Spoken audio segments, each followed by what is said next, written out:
Hey guys, it's Alex. How you doing? And today what we're going to do is talk about building a naturally aspirated Gen 1 6R80 Mustang.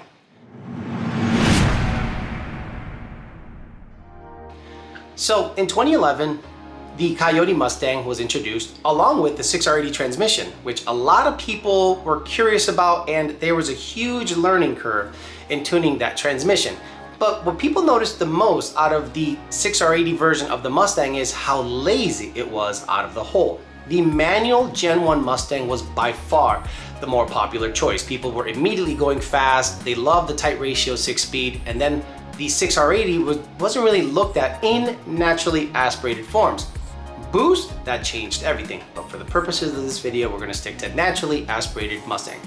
So, from the factory, a 6R80 Gen 1 Coyote runs about a 13.2. I know, maybe you have a factory freak that runs 12.7s in 90-degree air, but by and large, the vast majority of 6R80 Gen 1 Mustangs that came with a Coyote ran about a 13.2. So, what does it take to go 12s?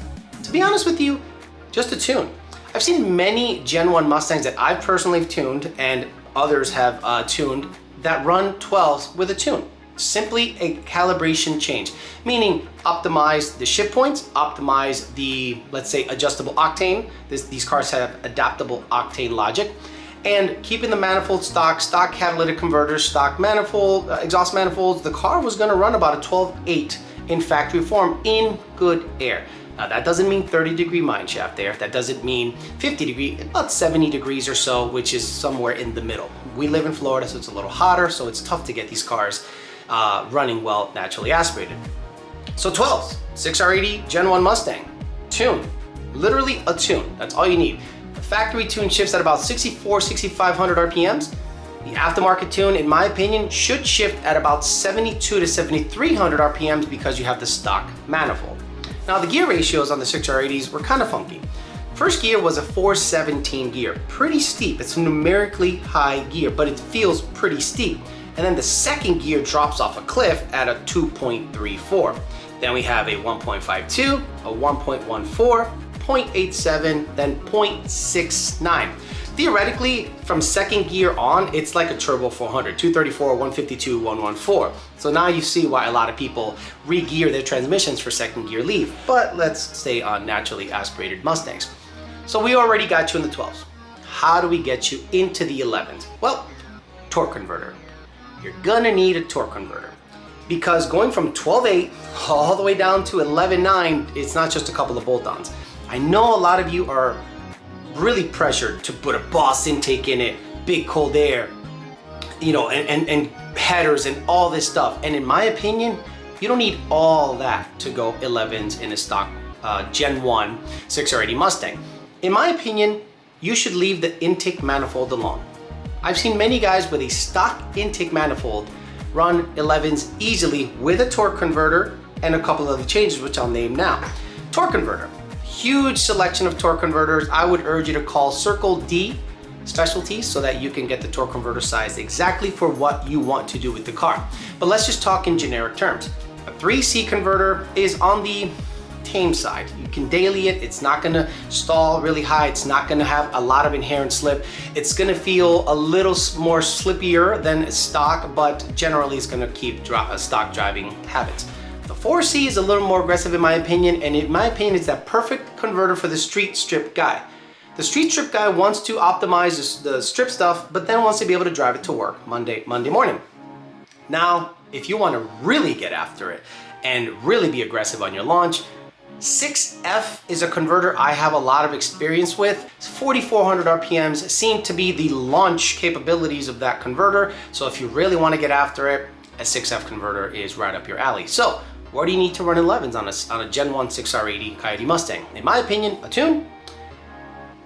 Free-flowing exhaust, that's kind of like a prerequisite, but I don't necessarily think you should get headers. If you want to get headers, that's up to you. So tune, free-flowing exhaust, stock intake manifold, cold air, LU47s, a tune, E85, and a torque converter. You have to get a torque converter, whether it's a 3C, 4C, or 6F. You have to get the stall speed up to be able to launch the car at a higher RPM so that you can 60 foot. You absolutely have to get an aftermarket converter, in my opinion, in order to get that performance out of it. And now we're into the 11.8 range with typically just bolt-ons: converter, fuel, tune, cold air, and exhaust. Now for a tire, you can have whatever tire you want back there. In my opinion, there's no reason to get really fancy with tires on this car. It is an automatic Mustang. It does not need an aftermarket drive shaft naturally aspirated, and it does not need any crazy suspension setup back there, but it definitely needs a tire. So in order for you to do the most with the least amount of work, I implore you to get a 17-inch 305, 45, 17 Mickey Thompson ET Street R. So again, 305, 45, 17-inch Mickey Thompson ET Street R on a 17-inch wheel and a drag pack, and this car should live in the 11-second zone. That is pretty darn quick, even for today's standards. A easy bolt-on car that runs 11s in naturally aspirated form is pretty stout. Now, this car is probably gonna run 11s on the street also. My personal Gen 2 car that had similar mods, 6F, GT350 manifolds, E85, and a cold air, this car ran 11.3 on the street, foot braking. There was nowhere I could find actual grip. I'll post up a draggy video of this car running 11.3 somewhere up here so that you can see that I'm talking from experience. Now, 10s. 10s are gonna be a little difficult on a Gen 1 car. Number one, you need to launch it high. So all the previous mods come into play. The free-flowing exhaust, the cold air intake, PMAS, an LU47 injector, a tune shifting at about 7,400 RPM, a torque converter, I already mentioned free-flowing exhaust, and a tire. Now we want to get into the 10s. A lot of these guys that have modded their cars, they typically don't get really serious with a Gen 1 6R80 car. Typically they shove boost in it before they go into the 10s. The very few that actually get after it, they actually take the gear ratio and they change it to a numerically higher number. So from the factory in the axle, these cars come with a 3.15 gear ratio. Now the guys that go after it and really try to go fast NA times, they change it to either a 3.31 or a 3.55. I personally had experience with a 3.73, 373s from a performance package car, and I noticed that with a 28-inch tall tire, it 60-footed in the 1.7s, and I was 1/10 away from running 10s naturally aspirated in a Gen 2 car. And all that stuff translate to Gen 1. Gen 1 has a solid rear axle, has favorable drag racing capabilities, has a, it's basically configured to go in a straight line from factory.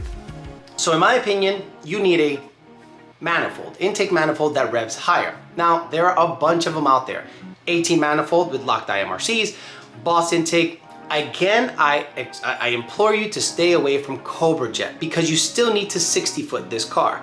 So I think the torque that you're gonna need to 60-foot the car and 330 the car is more important than the peak horsepower capabilities of a Cobra Jet style manifold. So I would totally avoid a Cobra Jet style manifold. So this is the mod list, in my opinion, for you to run 10s naturally aspirated Gen 1 6R80 car. Torque converter, big boy stuff, 6F, call Circle D. You want the most aggressive torque converter you can find to get out of the hole. A tune, LU47s, free flowing exhaust, cold air intake, Boss or 18 manifold, or even like a Holley Sniper, but I'm not a big fan of the Holley products. I think a Boss intake manifold, if you want to port it, is something that you should do. You need to get the weight down a little bit. You need to get the weight down, whether you do a K-member, whether you do some king gutting, you need to get the weight down sub 3,500 pounds, in my opinion, in terms of weight, race weight. You in the car, actually weighing yourself the day of the track.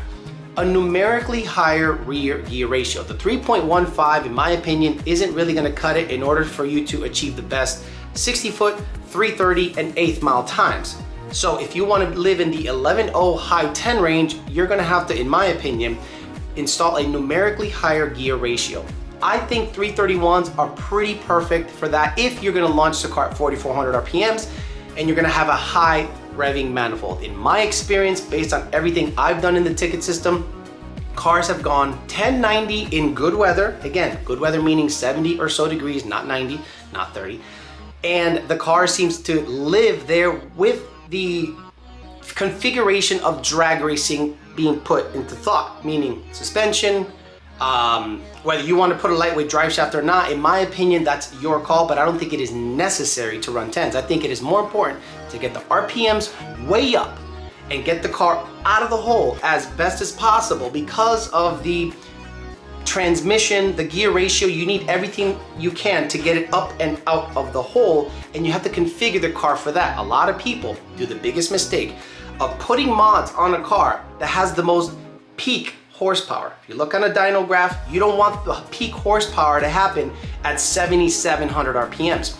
You want the most average horsepower, the middle, the meat, so that when you launch the car at 4,400 RPMs and shift at 76 or 7,000 RPMs, it lands at the peak torque and maybe the meatiest part of the dyno graph, so that you can take advantage of that curve, that power curve, while you're shifting the gears. And again, the shift points, in my opinion, have to be about 7,500 to 7,700 RPMs with a high revving manifold. So there you go. 12s is a tune away. 11s, in my opinion, is a torque converter, a tune, injectors, E85, cold air, and free flow and exhaust away, because it is a huge leap to go from 1290 all the way down to 11.9 on a 6R80 car. But the leap from 11 to 10s is just a matter of potentially some weight reduction and a higher revving manifold. Again, guys, this video is meant to be a very general, generic way of laying out what is possible with naturally aspirated Mustangs Gen 1. We already did manual, now we did auto, so hopefully you can stay tuned, and I'll do the same for Gen 2 and Gen 3 based on my experience. And hopefully, if you guys like these style videos, let me know in the comments and we'll keep them going. Thanks for listening, guys. We'll talk to you later.